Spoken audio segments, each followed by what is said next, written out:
খুলনা রূপসায় যৌথ বাহিনীর অভিযানে একটি দেশীয় বন্দুক ও 2 রাউন্ড কার্তুজসহ দুজনকে আটক করা হয়েছে।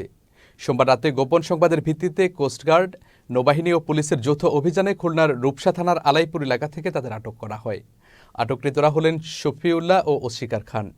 তারা দীর্ঘদিন ধরে সন্ত্রাসী কর্মকাণ্ডের সঙ্গে জড়িত এবং অস্বীকার খানের বিরুদ্ধে থানায় একাধিক মামলা রয়েছে। আটককৃতদের রূপসা থানায় হস্তান্তর করা হয়েছে। গোপন সংবাদের ভিত্তিতে আজ 4 মার্চ 2025 তারিখ সোমবার দিবাগত রাত 2টায় খুলনার রূপসা থানাধীন আলাইপুর এলাকায় কোস্টগার্ডের নেতৃত্বে নৌবাহিনী এবং পুলিশের সমন্বয়ে একটি যৌথ অভিযান পরিচালনা করা হয়। অভিযান চলাকালীন উক্ত এলাকা হতে একটি অবৈধ দেশীয় দোনালা বন্দুক এবং 2 রাউন্ড কার্তুজ সহ 2 জন দুষ্কৃতিকারীকে আটক করা হয়। আটককৃত শফিউল্লাহ এবং অস্বীকার খান আওয়ামী সন্ত্রাসী। তারা খুলনা জেলার রূপসা থানার বাসিন্দা। উল্লেখ্য, অস্বীকার খানের বিরুদ্ধে থানায় সন্ত্রাসী মামলা রয়েছে বলে জানা যায়। আটককৃত ব্যক্তিদের বিরুদ্ধে পরবর্তী আইনানুগ ব্যবস্থা গ্রহণের জন্য রূপসা থানায় হস্তান্তরের কার্যক্রম প্রক্রিয়াধীন রয়েছে। দেশের সার্বিক আইন শৃঙ্খলা পরিস্থিতি স্থিতিশীল রাখার লক্ষ্যে কোস্টগার্ডের অভিযান ভবিষ্যতেও অব্যাহত থাকবে।